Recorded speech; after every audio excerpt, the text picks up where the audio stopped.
English tutorial চ্যানেলে তোমাদের স্বাগত জানাই। আজকে তোমাদের জন্য যে গুরুত্বপূর্ণ লেসনটা নিয়ে এসেছি সেটা হলো একটা প্যাসেজের বাংলা থেকে ইংরেজি অনুবাদ।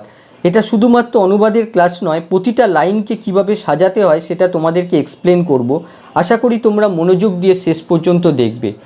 এই সম্পূর্ণ প্যাসেজের প্রতিটা লাইনকে আমি ইংরেজিতে অনুবাদ করে দেখাবো। প্রথম লাইনটা হচ্ছে, বিজ্ঞান পাঠ এখন ছাত্রদের কাছে একটি উন্মাদনা। এটাকে যদি সাবজেক্ট ভার্ব আর অবজেক্ট অনুযায়ী সাজাতে হয় তাহলে আমাদের প্রথমে ভার্ব খুঁজে বের করতে হবে। বিজ্ঞান পাঠ হয়, এখানে হয় আসবে, এই হয়টা সাইলেন্ট আছে। তাহলে কি হয়? বিজ্ঞান পাঠ। হয় হচ্ছে ভার্ব, কি হয়? বিজ্ঞান পাঠ, এটা হচ্ছে সাবজেক্ট। তাহলে বিজ্ঞান পাঠ হয় একটি উন্মাদনা, এটা হচ্ছে অবজেক্ট, আর বাকি রয়েছে এখন আর ছাত্রদের কাছে। তাহলে এটাকে সাজালে হবে বিজ্ঞান পাঠ, বিজ্ঞান পাঠ হচ্ছে সাবজেক্ট, হয় ভার্ব, আচ্ছা একটি উন্মাদনা এটা হচ্ছে অবজেক্ট, আর তার আগে দেখো এখন, এই এখনটা হচ্ছে অ্যাডভার্ব যেটাকে সাবজেক্টের পর রাখা যেতে পারে, আর বাকিটা রয়েছে ছাত্রদের কাছে। এই ছাত্রদের কাছে হচ্ছে একটা প্রিপোজিশনাল ফ্রেজ। তাহলে বিজ্ঞান পাঠ, স্টাডি অফ সায়েন্স, হয় ইজ এখন, নাও একটি উন্মাদনা, স্ট্রং ইন্টারেস্ট ছাত্রদের কাছে, টু স্টুডেন্টস। এই টু স্টুডেন্টস হচ্ছে প্রিপোজিশনাল ফ্রেজ। প্রিপোজিশনাল ফ্রেজ সাধারণত প্রিপোজিশন দিয়ে শুরু হয়, নাউন দিয়ে শেষ হয়। তোমরা মনে রাখবে যে কোনো সেন্টেন্সের সাবজেক্ট ভার্ব অবজেক্টের পর বাকি যে অংশটা থাকে সেটা অ্যাডভার্ব কিংবা অ্যাডভার্বিয়াল ফ্রেজ কিংবা প্রিপোজিশনাল ফ্রেজ কিংবা ইনফিনিটিভ হতে পারে। এক্ষেত্রে আমাদের প্রিপোজিশনাল ফ্রেজ ইউজ হয়েছে টু স্টুডেন্টস। নেক্সট হচ্ছে, পাঠ্যক্রম হিসেবে বিজ্ঞানের গুরুত্ব নিয়ে কোনো প্রশ্ন চলে না। এটা কিন্তু একটু অন্যরকম সেন্টেন্স। যখন কোনো সাবজেক্ট কোনো অনিশ্চিত ব্যক্তি বা বস্তু হয় তখন আমরা ইন্ট্রোডাক্টরি দেয়ার ইউজ করি। এখানেও সাবজেক্ট কিন্তু ইনডেফিনিট, অনিশ্চিত, কিন্তু আমাদের প্রথমে ভার্ব খুঁজে বের করতে হবে। চলে না, চলে না হচ্ছে এখানে ভার্ব। কি চলে না? কোনো প্রশ্ন, এটাকেই সাবজেক্ট বানাতে হবে।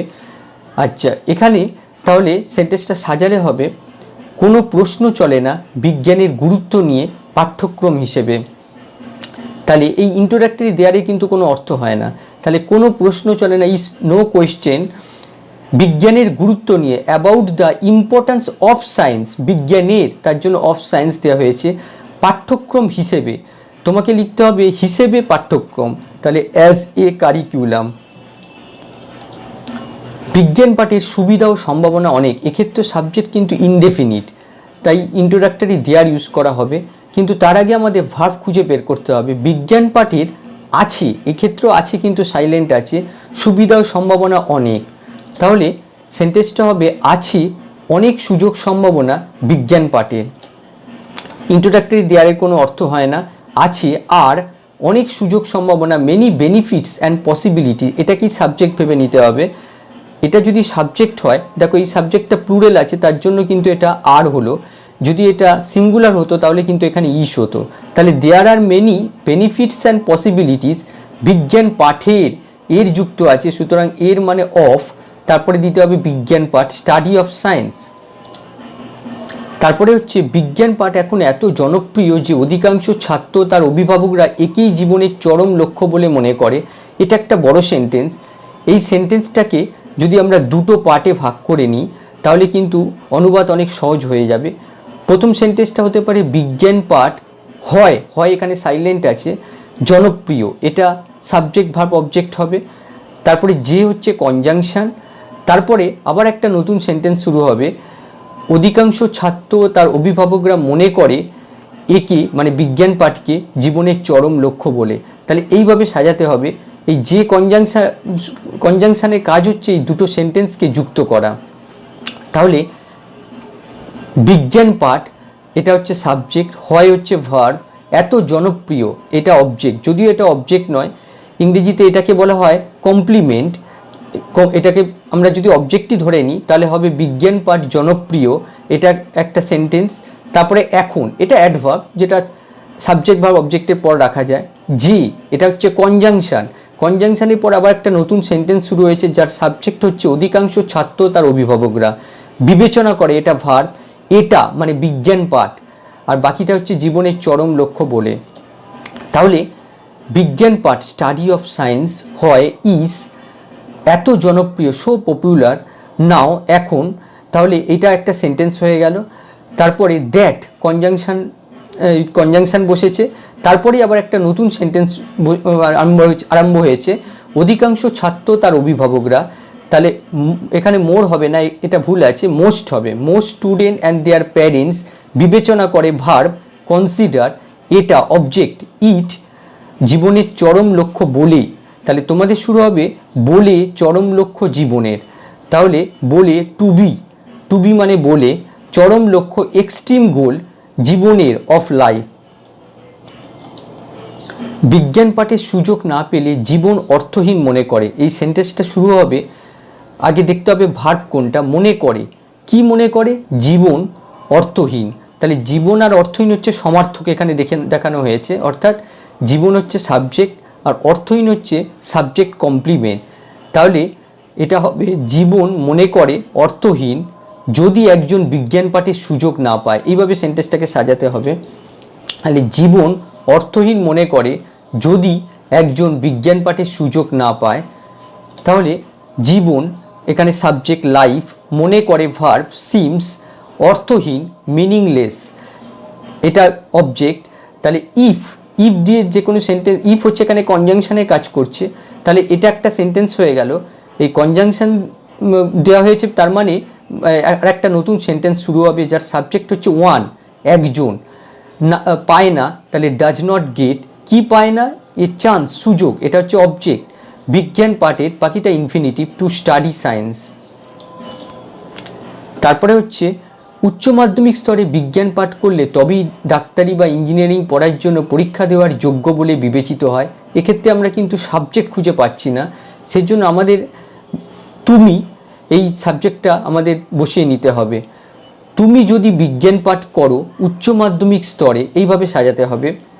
তাহলে সেন্টেন্সটা সাজালে হবে যদি তুমি পড়ো বিজ্ঞান বা যদি তুমি পাঠ করো বিজ্ঞান উচ্চ মাধ্যমিক স্তরে, তাহলে কিন্তু সাবজেক্ট ভার্ব অবজেক্ট চলে আসে।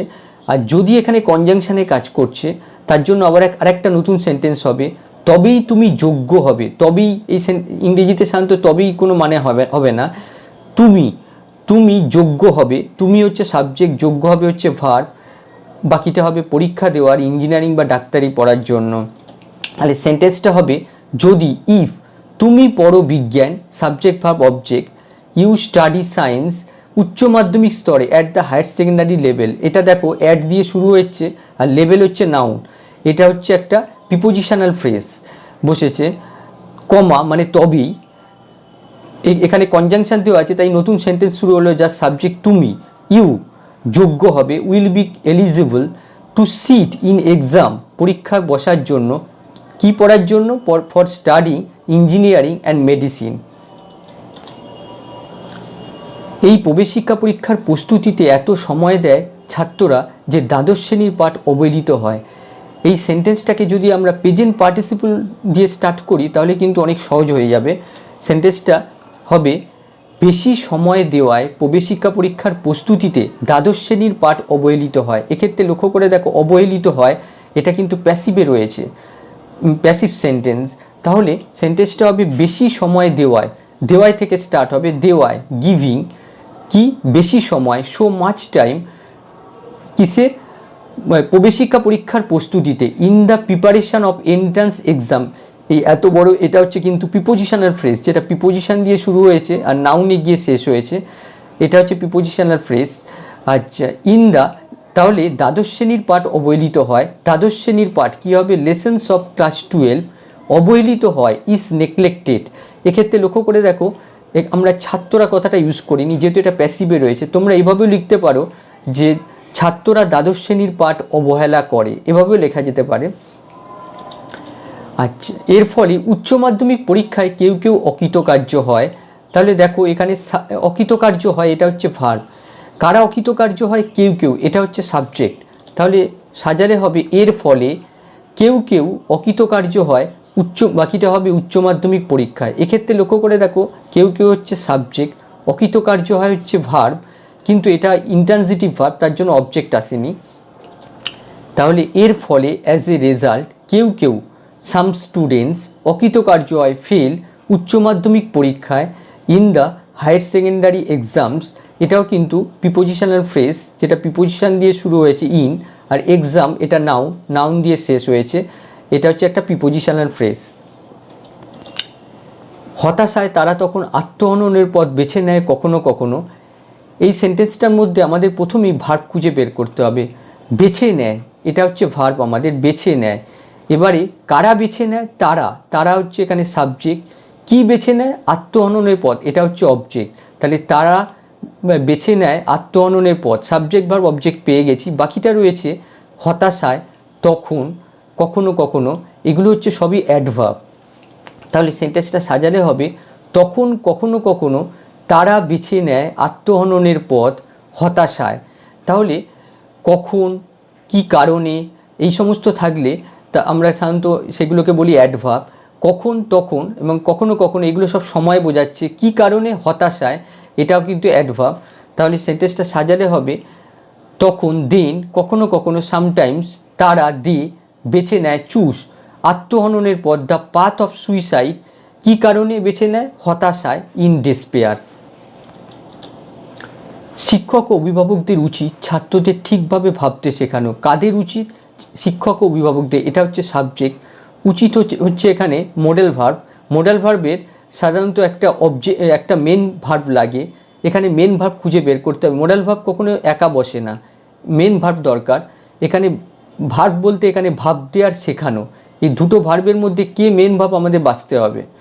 তাহলে এখানে ভাবতে দেখো তে যুক্ত আছে, সুতরাং এটা তে মানে এখানে এটা ইনফিনিটিভ ইউজ হবে, সুতরাং এটা একটা non finite verb, main verb নয়। তাহলে শেখানো হচ্ছে মেন ভার্ব, যেটা উচিতের সঙ্গে ইউজ করা হবে। এবার কাদের শেখানো উচিত? ছাত্রদের হবে অবজেক্ট, আর ঠিকভাবে এই কথাটা হচ্ছে অ্যাডভার্ব। তাহলে সাজালে হবে শিক্ষক ও অভিভাবকদের, এটা হচ্ছে সাবজেক্ট। শেখানো উচিত, এটা হচ্ছে ভার্ব। উচিত হচ্ছে মডাল ভার্ব, আর মেন ভার্ব হচ্ছে শেখানো। কাদের শেখানো উচিত? ছাত্রদের, এটা হচ্ছে অবজেক্ট। ভাবতে, এটা হচ্ছে ইনফিনিটিভ ইউজ করা হয়েছে, আর সঠিকভাবে এটা হচ্ছে অ্যাডভার্ব। আচ্ছা, শিক্ষক ও অভিভাবকদের, teachers and parents should teach, শেখানো উচিত। কাদের? স্টুডেন্টদের, এটা হচ্ছে অবজেক্ট। টু থিঙ্ক, এটা হচ্ছে ইনফিনিটিভ। কারেক্টলি, কেমনভাবে? সঠিকভাবে, কারেক্টলি, এটা হচ্ছে অ্যাডভার্ব। তাহলে এইভাবে তোমাদের ইংরেজিতে অনুবাদ করতে হবে। আজকে এই পর্যন্তই। আমার এই ক্লাসটা ভালো লাগলে অবশ্যই শেয়ার, লাইক করো। আরও আপডেটেড ভিডিও পেতে চ্যানেলটাকে সাবস্ক্রাইব করো।